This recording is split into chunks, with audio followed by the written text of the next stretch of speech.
Hello everyone, my name is Jaybird and welcome back to Lake of Voices. This episode may or may not be a little bit shorter than usual, but that's because I have things to do.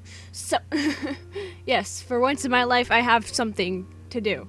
Alright, with that being said, let's just jump into it. Lou and I head through the wooded part of the island. There isn't anything that could be called the path, but we managed to pick our way through the bush as well. The bush quite well, fuck. Through a thinner stand of trees, we briefly catch sight of the guide standing on one of the beaches. He seems fine, but even though I'm sure he turned his head toward me, he makes no show of acknowledging us. We move on and eventually find Margaret in a jagged clearing. Margaret begrudgingly lifts her head as we approach, enabling me to see that her face is damp and tear-stained, of course, while her eyes are red and puffy. She's been crying. I shift between my feet uncomfortably. Is something the matter? She just saw people die, you know. Get up with the program, Kika. Margaret's glance moves to Lou. She laughs without humor. Are you keeping an eye on the rest of us to make sure we don't get into trouble? I fucking hate you. That's not it. Anything could happen, so it is good to stay alert even in daylight. Lou is here because he was also concerned. Yes, thank you. Well, that's nice. Well, that's nice. Get that stick out of your ass, girl. She speaks somewhat curtly, but at least she no longer seems as depressed. Does this mean you don't have something to say? I don't know. Margaret shakes her head. I'm happy to report that everything's in order on this front. Oh boy. I'm glad. I'm glad too. Of course, I cannot speak English. Of course, I cannot fully believe that Margaret isn't saying what's actually on her mind, but I have no way to truly reach her. Is that everything? Just poke her with a stick. There you go. You'll be fine. Just get a really long stick and you'll be able to reach her. I suppose it is. I suppose it is, yes. My words come out slowly and hesitantly, as though she might change her mind if I abide my time. I want to do more, but I cannot think of what else I could do for her. Then goodbye. Then goodbye. Goodbye to you too. If you need anything, we will be close by. Why are you being so salty to me? I didn't do anything. Yes, thank you. I'm sure I'll see you soon. Stop being salty! You're saltier than the fucking tears you just cried. You're saltier than the fucking ocean that we just fucking traversed over. Or lake. Maybe it's a saltwater lake. I don't know. Let's hope. Her response is sincere. It is enough to ease some of my worry. I smile, though, weakly.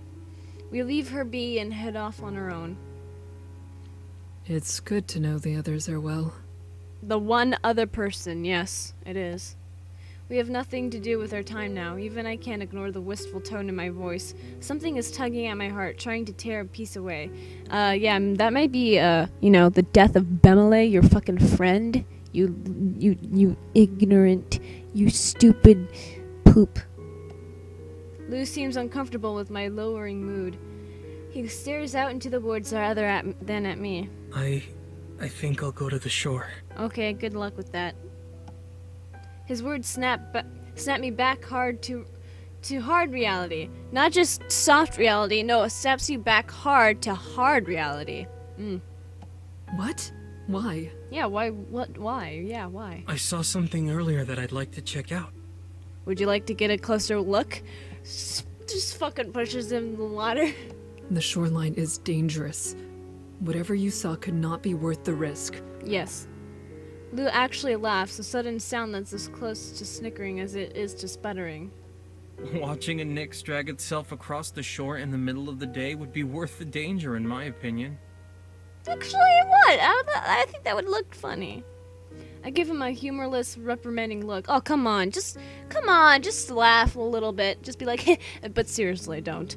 I feel vaguely like I have used this face to dissuade pets and young children from behaving poorly in the past. I was only joking. Yeah, I know you were joking, and I wish Kika didn't have to be such a hard ass. God damn, I would have laughed at that. That's a joke that I would have made. Thankfully, it seems to work on grown men as well. You call this a grown man? You call this a grown man? Okay. It's your opinion, okay? I hope he is telling the truth. For someone so serious, he can be quite reckless. I'm still going, though. Don't worry. I'll be careful. We talked about this. Yes, we did. He gives me a self-effacing, lopsided smile. You said you didn't want to make me watch out for you. I'll be back soon. You won't even notice. Yeah, I won't even notice. I sigh. Part of me wants to keep lecturing him on how serious this is. I just want him to be safe, but I fear I don't have the words to convey that without making the situation worse. Fine. Fine. Margaret and I will come. I will come! Lou brightens. Of course you can come. Yes, of course I can come. I'd enjoy that. Oh my god! I'm getting laid!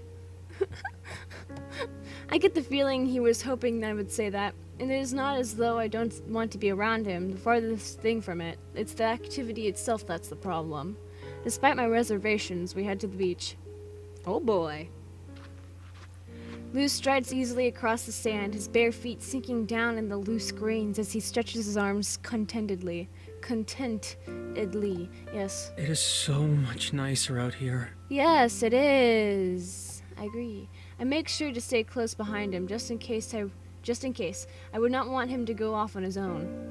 Lou notices my position out of the corner of my eye, of his eye, not out of my eye. He can't look through my eyes. That'd be fucking weird. He isn't so distracted that he's forgotten I'm here, it seems. He takes a wide step back, so we are side by side instead. I can't help but be surprised by his assertiveness, and it makes me grin nervously. Oh boy, I'm gonna get laid! You know what I mean, right? Yes. The shore has its positives. Why are you being so sad? I find it hard to navigate the loose sand in my boots, but Lou has little trouble here. There are only a few ragged bandages wrapped around his bare feet. So they're not bare feet after all, because they have bandages around them, huh? No shoes, no service. Fuck you, I have bandages. I have to wonder how he has been faring this far. What? Excuse me, what? Faring this far? I don't know that word. The forest floor, oh my god, so much alliteration. The forest floor is rock hard and full of thorns. I what the fuck? I clandestinely?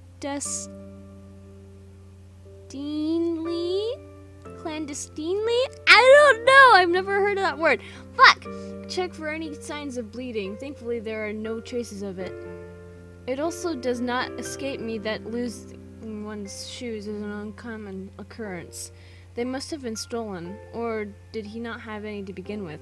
He just has like really thick, skin on his feet, so he doesn't get like blood, coming out. I love me a man with no shoes.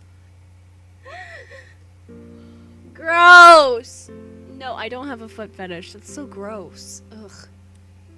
Ugh. No, that's just no. Ew. Between my swirling thoughts and Lou's quiet self-assurance, we have walked in silence for a bit. No offense to anyone who has a foot fetish, okay? It's just, I don't think it. It's gross. I think it's gross. This should be a good chance to ask questions about his life, where he comes from, what he does for work, oh my god, my voice is dying, if he has any other family. However, I cannot help but assume he would shrink away from such attention. Lou catches my gaze and inclines his head, a whisper of a smirk on his lips. Oh yeah, that definitely. Is there anything on your mind? No. Something you'd like to ask me, maybe? Yeah, why are you looking at me like that? Don't look at me like that! It makes me feel weird. When a man just comes up to you and just looks at you like this, you know you're fucked. And I don't just mean emotionally. Oh. Yes, I'm surprised you brought attention to it. Just oh. Lou snickers in a self-aware sort of way. When you're as suspicious as I am, it's pretty easy to guess that people will have questions. Ah, yes, of course. At least you're self-aware about it. I smile faintly. His openness is certainly appreciated, but the look fades as quickly as it appeared. I turn away. I think I've asked you enough questions. Are you sure? Lu's expression sinks into melancholy. He holds my eyes in his own, tightly locked and refusing to let go. Then he speaks unbidden. I've done odd jobs most of my life. The only title you could say I've had is messenger boy. Hello, messenger boy! Boy! No, I can do that.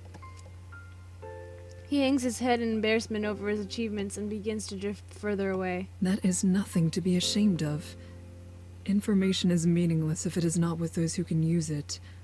There are far less honorable ways of making a living in this world. Yeah, but not all. You don't have to have an honorable job. You just have to have a good one. You gotta make that money. So then you can buy a wife from Russia and live in a mansion on the moon. That's my dream. No, it's not. But I wouldn't refuse it if I had the offer. If I had the offer, I wouldn't refuse. I can think of some too. Some that I've done. Oh boy.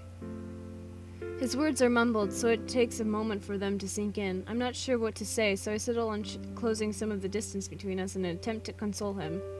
Admittedly, I expected as much. His jitteriness and defensive posture are typical of a petty criminal. I imagine he's had a tough life.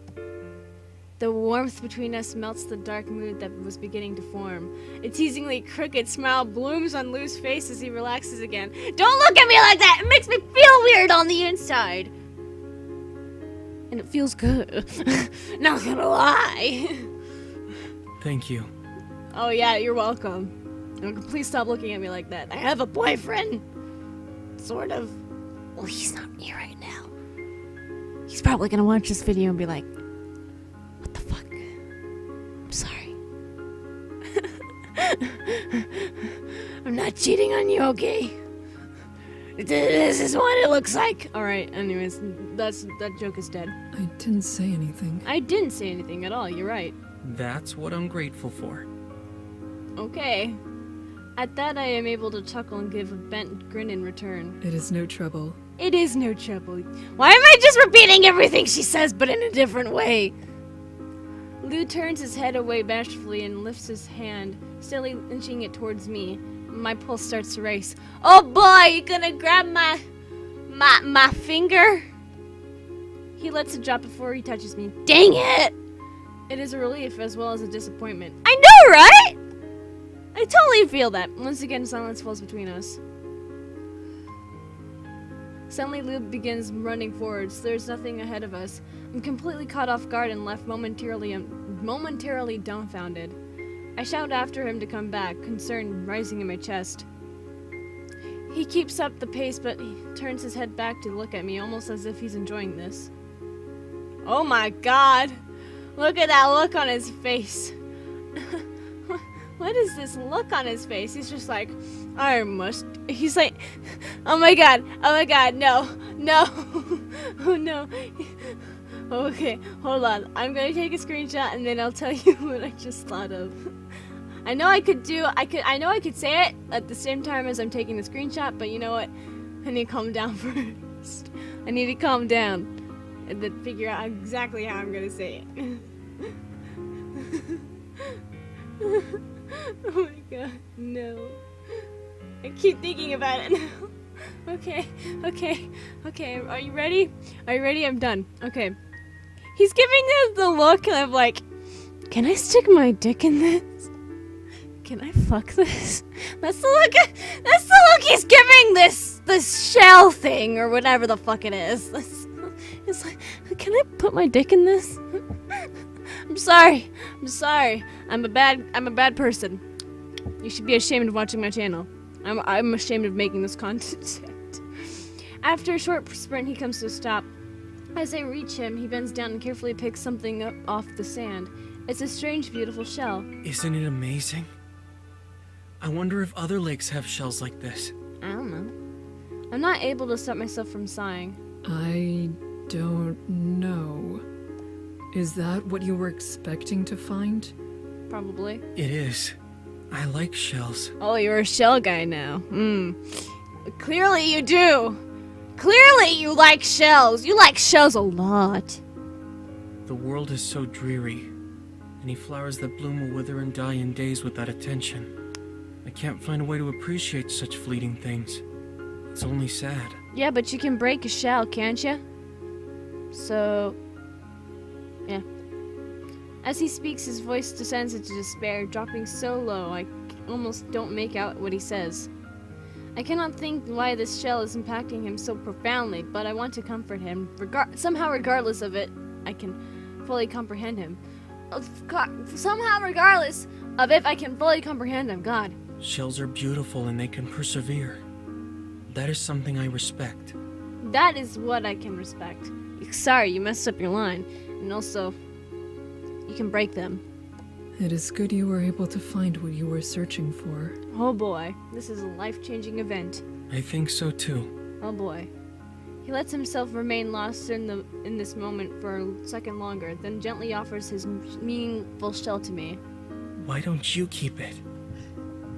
It can be a reminder of me. Why are you looking at me like that, boy? Now he's looking at me, he's like, can you fuck it? Can you stick it? No, that'd be awful. Look at how sharp and pointy the ends are. Like, holy fuck, you just fucking die. You just die. You impale yourself if you put that inside of a woman. You'd impale a woman if you did that. Oh yes, baby. I want you to impale me. I should say that if I ever have sex, and be like, oh yes, I want you to impale me. The best thing ever. Okay, anyways. I have no idea on what to say. Those words seem so harmless and yet foreboding. Despite my silence, he continues to hold the shell out for me to take. Cautiously, I reach up to accept the gift, afraid that a wrong move could somehow hurt the shell or even him. When I have it, Lou places both his hands over my hand and the shell. Oh boy. He's so smooth. Thank you for coming with me. Oh yeah, no problem. He continues to make it difficult to speak. It takes some effort to hide the bashfulness in my voice. It was no trouble, Lou. Really. Thank you for this. However, even if you didn't give it to me, I would not forget you. Yeah, because I'd be seeing you every single day. I love you. He looks happier than I've ever seen him as he presses my hands more tightly. Oh my god, you're gonna impale my hands with that shell. I swear to God. I'm so glad I met you. Oh my god, stop hitting on me! Well, actually, don't stop. I like it. Don't stop. Don't stop me now. I'm having such a good time. I'm having a ball. Likewise. I'm happy we crossed paths. What is this, flirting? Is this flirting nowadays? I hope that will never change. If you think of me from time to time, it would make this all worthwhile. Oh my god, stop. You're gonna make me throw up. I am glad. Even if it is a more generous view of this than I would give, I relish his statement. Lou is finally showing some optimism towards life. I still am unsure why Lou came here to begin with, but it eases my mind to think that he may not have to regret the choice. Lou pulls away, locking a door I barely peeked inside. We can head back to the forest now. Right. That is for the best since we still need to rest before sundown. We will take the smoothest route back to the clearing. Yes. Do I look so fragile? A little bit. I'm not impressed with his attempt at humor and look squarely at him as I speak, my voice completely deadpan. Anyone would have trouble with no shoes. I figured someone like you would say I needed to toughen up. I shake my head fondly. His elusive way of speaking has grown on me some. Clearly. Come on, we should go. Come on, we should go. My name is Kika and I'm a nerd.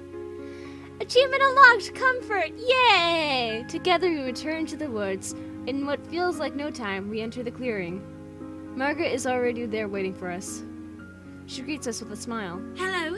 I suppose we all had the same idea of coming here a bit early. Yes. The three of us quietly wait for the guide's arrival, occasionally chatting with one another as we rest. The sky turns orange as sunset comes upon us. Oh boy. Well guys, that's gonna be it for this episode of Lego Voices!